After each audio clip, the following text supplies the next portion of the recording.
है। यीशु मसीह याजक भी था, वो भविष्यवक्ता भी था और वो राजा भी था। इसलिए परमेश्वर ने यीशु को तेल से नहीं पर पवित्र आत्मा से अभिषेक किया।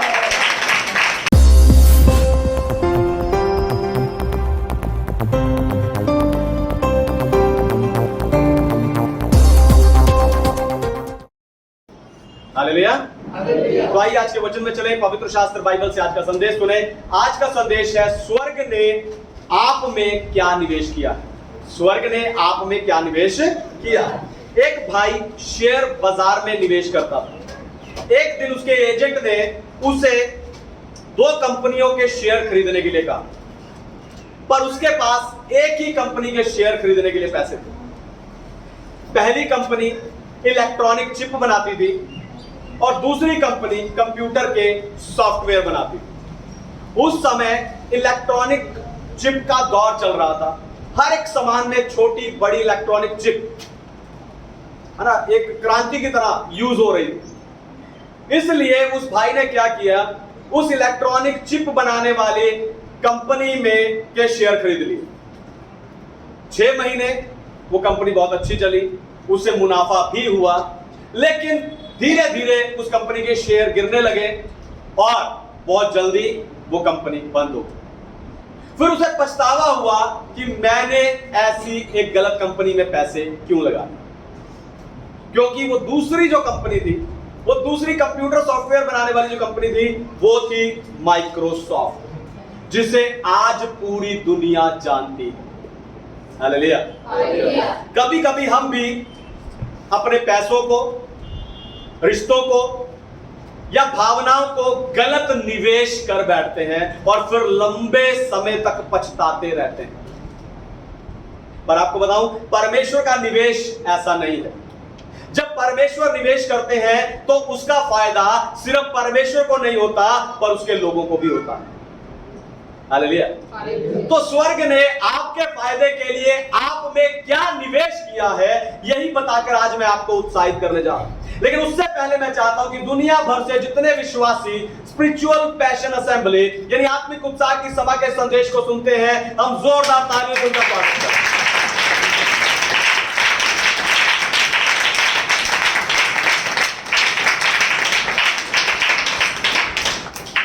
स्वर्ग ने आप में क्या निवेश किया है। पहली बात, आपके लिए स्वर्ग का पहला निवेश है जीवन। आपके लिए स्वर्ग का पहला निवेश है जीवन। पढ़िए उत्पत्ति की पुस्तक अध्याय 2 और वचन 7, जेनेसिस चैप्टर 2 वर्स 7। तब यहोवा परमेश्वर ने आदम को भूमि की मिट्टी से रचा और उसके नथनों में जीवन का श्वास फूंक दिया और आदम जीवित प्राणी बन गया। आमीन। हालेलुया। परमेश्वर के नाम की महिमा। तो आप जो सांस ले रहे हैं, ये परमेश्वर की ओर से गिफ्ट है। आपका जीवन परमेश्वर की ओर से एक बड़ा तोहफा है, लेकिन बहुत बार हम इसे हल्के में ले लेते हैं। बहुत से लोग, खास करके जवान बच्चे, अक्सर कहते हैं ये मेरी जिंदगी है, मेरी जिंदगी में मेरा अधिकार है, मैं जो मर्जी करूं। पर आपको बताऊं, आप सिर्फ इसलिए जीवित हो क्योंकि परमेश्वर चाहते हैं कि आप जीवित रहें। हालेलुया। परमेश्वर चाहते हैं कि आप जीवित रहें। परमेश्वर ने अपना जीवन यानी अपना श्वास आप में फूंक कर उसे आप में निवेश किया है। हालेलुया। ताकि आप जीवित रहें। उसने श्वास दिया ताकि आप जीवित रहें। लेकिन हमें इस जीवन का मूल्य कब मालूम होगा, जब हम आदम के बनाने के मूल्य को समझेंगे। हालेलुया। आदम को कितनी खास रीति से परमेश्वर ने बनाया। पहला, आदम को परमेश्वर ने अपने हाथ से बनाया। बाकी सारी सृष्टि परमेश्वर ने अपने मुंह के वचन से बनाई, लेकिन आदम को परमेश्वर ने भूमि की मिट्टी से लेकर उसे अपने हाथ से बनाया और फिर आदम की पसली लेकर हव्वा को बनाया। यानी सिर्फ इस सृष्टि में सिर्फ मनुष्य को परमेश्वर ने अपने हाथ से बनाया। दूसरा, परमेश्वर ने आदम के नथनों में जीवन का श्वास फूंक दिया, जिससे उसे आत्मा मिली। हालेलुया। जिससे आत्मा मिली और किसी जीव में आत्मा नहीं है, सिर्फ मनुष्यों को परमेश्वर ने आत्मा दिया है। तीसरा, आदम और हव्वा को परमेश्वर ने अपने स्वरूप में बनाया। जैसे परमेश्वर के 3 रूप हैं, पिता, पुत्र और पवित्र आत्मा, उसी तरह हम मनुष्य आत्मा, प्राण और शरीर से मिलकर बने हैं। चौथा, परमेश्वर ने मनुष्य को स्वयं इच्छा दी है। परमेश्वर ने मनुष्य को बाकी सब प्राणियों को जैसा बनाया है उन्हें वैसा ही रहना पड़ेगा। मछली, उसे पानी में ही रहना पड़ेगा, वो कभी अपनी स्व इच्छा से ये नहीं कह सकती मैं तो जाकर बाहर रहूं। पेड़ जहां लगाया है उसे वहीं रहना पड़ेगा, वो नहीं कह सकता कि मुझे अब जंगल में नहीं रहना, मैं तो जाके शहर में रहूंगा। उन्हें जो काम के लिए बनाया है वही काम उन्हें करना पड़ेगा। हालेलुया। परमेश्वर ने अपना स्वरूप, अपनी सामर्थ, अपना आत्मा और अपना जीवन आप में निवेश किया है। हालेलुया। आप में जो जीवन है वो परमेश्वर का निवेश है, पर आप इस जीवन के साथ क्या कर रहे हैं? हालेलुया। हालेलुया। आप में जो श्वास है, आप में जो जीवन है वो परमेश्वर का निवेश है, पर आप उस जीवन के साथ क्या कर रहे हैं? आपको बताऊं, आपके जीवन से आपके निवेशकर्ता को लाभ होना चाहिए। दोबारा सुनिए, ध्यान से सुनिए। आपके जीवन से आपके निवेशकर्ता को लाभ होना चाहिए, और उसे यह लाभ तब होगा जब आप इस जीवन को उसकी इच्छा अनुसार जिएंगे। हालेलुया। ये लाभ उसे तब होगा जब आप उसके वचनों के अनुसार जिएंगे। ये लाभ उसे तब होगा जब आप विश्वास से जिएंगे। ये लाभ उसे तब होगा जब आप उसके पीछे चलेंगे। हालेलुया। आपके लिए स्वर्ग का दूसरा निवेश है प्रभु यीशु मसीह। आपके लिए स्वर्ग का दूसरा निवेश है, पढ़िए यूहन्ना रचित सुसमाचार 3 अध्याय 16 वचन। Gospel of John chapter 3 verse 16।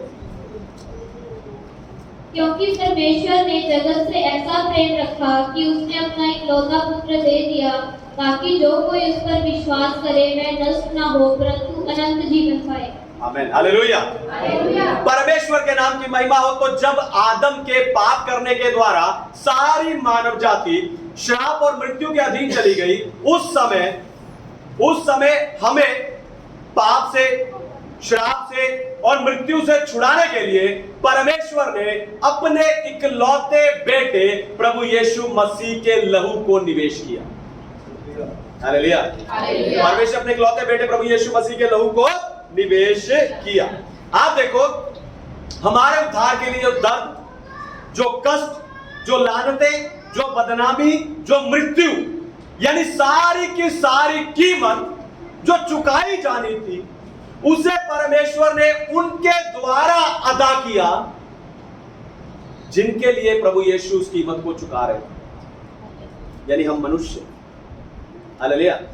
वो सारी की सारी कीमत परमेश्वर ने उनके द्वारा अदा करवाई है जिनके लिए प्रभु यीशु मसीह वो निवेश कर रहे थे या वो कीमत चुका रहे थे। अब इस निवेश का लाभ उठाने के लिए या उस उद्धार का आनंद मनाने के लिए आपको बस यीशु मसीह की चुकाई उस कीमत पर विश्वास करना, यानी यीशु मसीह के लहू की कीमत पर आपको विश्वास करना। मैं समझाता हूं। कोका कोला की खाली बोतल में दोबारा कोका कोला सिर्फ वही कंपनी भर सकती है। आप उसमें जो मर्जी भर कर रखते जाओ अपने किचन में, अपने फ्रिज में, वो सब एक विकल्प है। लेकिन अगर उसमें दोबारा कोका कोला भरना है तो सिर्फ कोका कोला कंपनी ही उसमें भर सकती है। हालेलुया। आज अपनी खुशी और आराम के लिए लोग सब कुछ हासिल करने में लगे हुए, और सब कुछ हासिल करने के बाद भी उनके जीवन में वो खालीपन रह जाता है।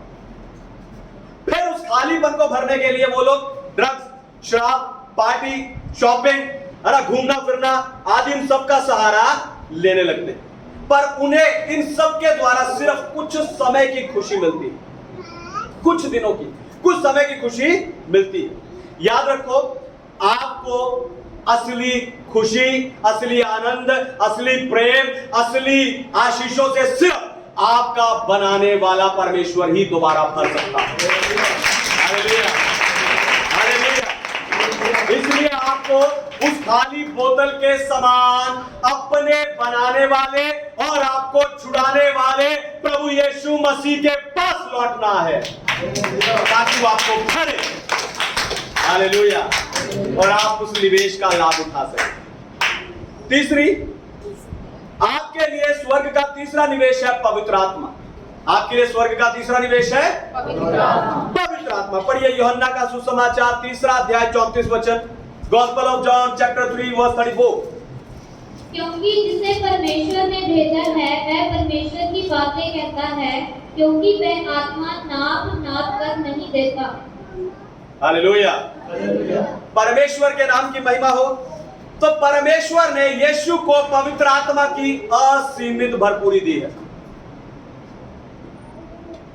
संसार को पाप, श्राप और मृत्यु से बचाने के इस मिशन को पूरा करने के लिए परमेश्वर ने यीशु मसीह को खास अभिषेक दिया।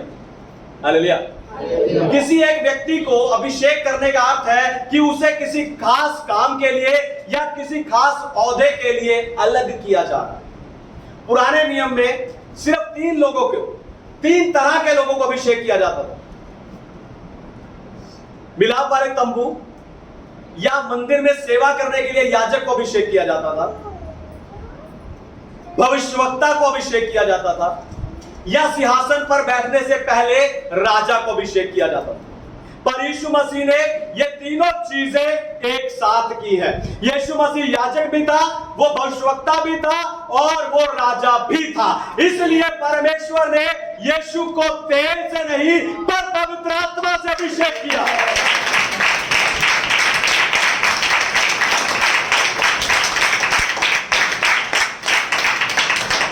अब उसी आत्मा से परमेश्वर ने मुझे और आपको अभिषेक किया। हालेलुया। हमारा अभिषेक किसी तेल से नहीं हुआ, परमेश्वर ने मुझे और आपको उसी पवित्र आत्मा से अभिषेक किया है। पवित्र आत्मा का निवेश करके खुद परमेश्वर हम में वास करता है। हालेलुया। पवित्र आत्मा का निवेश करके खुद परमेश्वर हम में वास करते हैं। परमेश्वर आप में वास करते हैं, इसलिए आप कहीं भी और कभी भी उससे एक मित्र की तरह बात कर सकते हो और उसकी उपस्थिति को महसूस कर सकते हो। पर दुख की बात यह है कि हमारा मन परमेश्वर को छोड़कर बाकी सब बातों में लगता है। हालेलुया।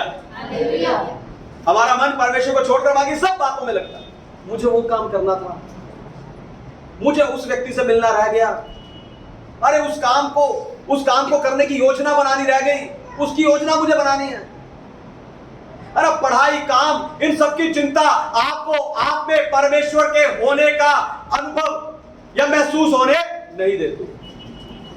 हालेलुया। अरे वो आपको महसूस ही नहीं होने देते कि आपके अंदर परमेश्वर है। इसलिए आपको आप में परमेश्वर की उपस्थिति पर ध्यान देना सीखना होगा। हालेलुया। दोबारा सुनिए, ध्यान से सुनिए। आपको खुद आपके अंदर मौजूद परमेश्वर की उपस्थिति पर ध्यान देना सीखना होगा, अपने बिजी समय में भी। हालेलुया। आप कितने भी बिजी हो उस समय पर भी आपको यह ध्यान देना होगा कि मेरे अंदर परमेश्वर पवित्र आत्मा के रूप में मौजूद है। सिर्फ बाइबल पढ़ने के समय ही परमेश्वर उपस्थित नहीं होते, पर खाना बनाने के समय भी उपस्थित होते हैं। हालेलुया। सिर्फ आराधना के गीत गाने के समय ही परमेश्वर आप में उपस्थित नहीं होते, पर आपके काम के स्थान पर भी परमेश्वर उपस्थित होते हैं। बस आपको परमेश्वर की उस उपस्थिति पर ध्यान देने की जरूरत है जिसका निवेश उसने आप में किया। हालेलुया। जिसका निवेश उसने आप में किया। चौथी और आखिरी बात, आप में परमेश्वर का चौथा निवेश है आपका पास्टर। आपके लिए स्वर्ग का चौथा निवेश है, मुझे लगा था उत्साह के साथ कहोगे। आपके लिए स्वर्ग का चौथा निवेश है हमारा पास्टर। पढ़िए इफिसियों की पत्री 4 अध्याय 11 वचन। Ephesians chapter 4 verse 11। उसने कुछ को प्रेरित नियुक्त करके और कुछ को भविष्यवक्ता नियुक्त करके और कुछ को सुसमाचार सुनाने वाले नियुक्त करके और कुछ को रखवाले और उपदेशक नियुक्त करके दे दिया। हालेलुया, परमेश्वर के नाम की महिमा हो। तो रखवाला ये शब्द पास्टर के लिए यूज हुआ है, जिससे परमेश्वर ने कलीसिया को दे दिया। हालेलुया। तो यह वचन बताता है कि पास्टर चर्च के लिए एक वरदान यानी गिफ्ट है। आपका पास्टर आपके लिए गिफ्ट है। हालेलुया। आपका पास्टर आपके लिए गिफ्ट है। पास्टर खोई हुई भेड़ को ढूंढ कर लाता है। पास्टर भेड़ को शैतान के हाथों से छुड़ाता है। पास्टर घायल और बीमार भेड़ के फिर से स्वस्थ होने तक उसकी देखभाल करता है। पास्टर भेड़ को वचन रूपी भोजन खिलाता है। हमारे सुख दुख में सबसे पहले, आपके सुख दुख में सबसे पहले पास्टर पहुंचता है। आप काम के बोझ के कारण, चिंताओं के कारण या किसी और परेशानी के कारण कभी प्रार्थना नहीं कर पाते, लेकिन पास्टर आपके लिए रोज प्रार्थना करता है। एक पास्टर पूरी ईमानदारी से कलीसिया को सिखाता है, संभालता है और उसकी रखवाली करता है। तो भी आप लोग पास्टर के बारे में बात करने के लिए या उसे छोड़ने के लिए पास्टर में कोई ना कोई कमी ढूंढ लेते हैं। पर पास्टर की कमी ढूंढने से पहले, पास्टर की कमी बताने से पहले, क्या कभी आपने सोचा कि आप सिद्ध हो गए? Hallelujah, hallelujah, hallelujah. उत्साहित ही कर रहा हूं मैं आपको, मुझे गिफ्ट समझने के लिए। हालेलुया। आप पास्टर के बारे में बात करने के लिए, उसे छोड़ने के लिए उसके अंदर कमी ढूंढ लेते हो, कमियां खोज लेते हो। पास्टर की कमी निकालने से पहले सोचो कि क्या आप सिद्ध हो गए हो। आपको बताऊं, जब आप अपनी कमियों को ध्यान में रखकर, ध्यान से सुनिए, जब आप अपनी कमियों को ध्यान में रखकर आपके पास्टर ने आपके लिए क्या क्या किया है वो सोचोगे, आपकी आंखें भर आएंगी।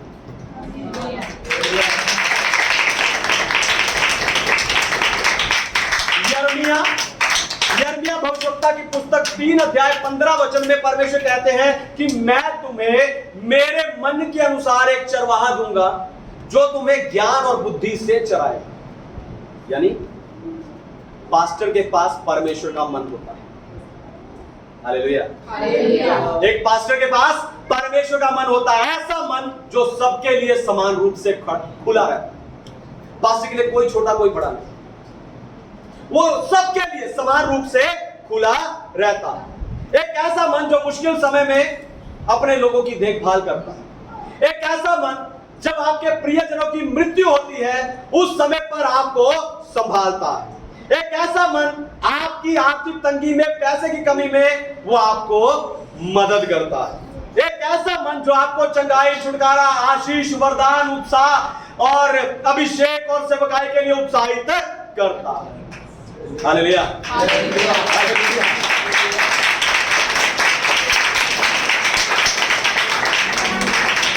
आपकी ताली आपके प्रेम को व्यक्त कर रही है। Hallelujah, hallelujah, hallelujah.